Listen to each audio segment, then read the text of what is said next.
नमस्कार मित्रांनो. तर आज आपण बायोमेट्रिक डिव्हाइस कशा पद्धतीने रजिस्टर करायचं ते आज आपण बघणार आहोत. तर मित्रांनो, गुगलवरती जाऊन तुम्हाला RD सर्व्हिस ऑनलाईन या सर्च करायचं आहे. सर्च केल्यानंतर मित्रांनो अशा पद्धतीने तुमच्यासमोर एक फर्स्ट लिंकवरती क्लिक करून अशा पद्धतीने तुमच्यासमोर एक वेबसाईट येईल.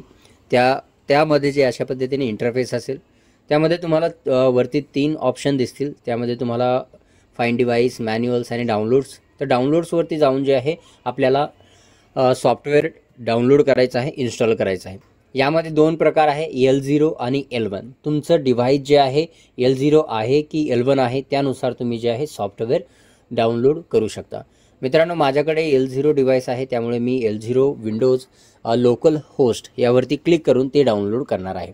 त्यावरती क्लिक केलेलं आहे आणि डाउनलोड होत आहे.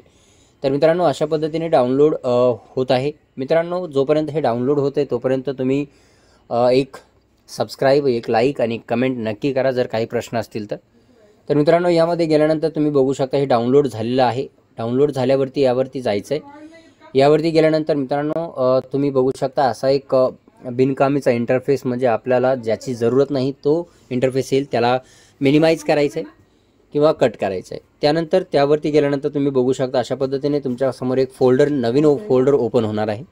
यामध्ये एक मिनिट परत यायचं आहे. मी पुन्हा एकदा हे ओपन करतो, याला क्लोज करतो, ओपन करतो पुन्हा एकदा. मी तुम्हाला पुन्हा एकदा दाखवतो सुरुवातीपासून. तर यामध्ये खालचं जे ऑप्शन आहे RD, त्यानंतर त्याच्यामध्ये जाऊन गेल्यानंतर तुम्ही 3 ऑप्शन बघताल. तर आपल्याला सगळ्यात शेवटच्या ऑप्शनशी काम आहे. तर आपण सेकंडचं ओपन करून बघूया. याच्यामध्ये काहीच नाही आहे. तुम्ही जर ओपन करून बघितलं तर काहीच नाही आहे. अशा पद्धतीने तुम्हाला 2-3 ऑप्शन्स देतील जे क्लिकेबल नाही आहेत. तर मित्रांनो, आपलं काम आहे तिसऱ्या ऑप्शनशी, त्यामुळे आपल्याला याला क्लोज करायचं आहे आणि तिसऱ्या ऑप्शनवरती क्लिक करायचं आहे. डायरेक्ट तुम्हाला ऑप्शन येईल की इन्स्टॉल करायचं की नाही. तर वरती क्लिक करायचं आहे.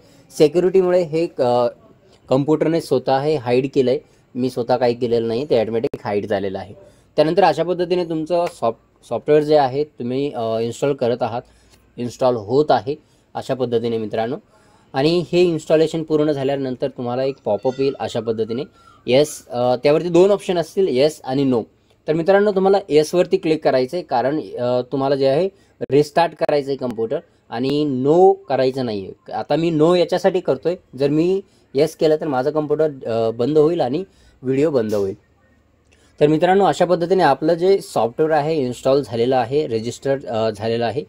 त्यानंतर मित्रांनो, आपल्याकडे जे डिव्हाइस आहे L0 डिव्हाइस किंवा L1, तर ते तुम्ही जे आहे कम्प्युटरला कनेक्ट करायचं आहे, USB कनेक्ट करायचं आहे. मित्रांनो, ह्या डिव्हाइसची लिंक जी आहे मी डिस्क्रिप्शनमध्ये दिलेली आहे. जर तुम्हाला L0 किंवा L1 खरेदी करायची आहे, दोन्हीची सुद्धा लिंक मी डिस्क्रिप्शनमध्ये दिलेली आहे.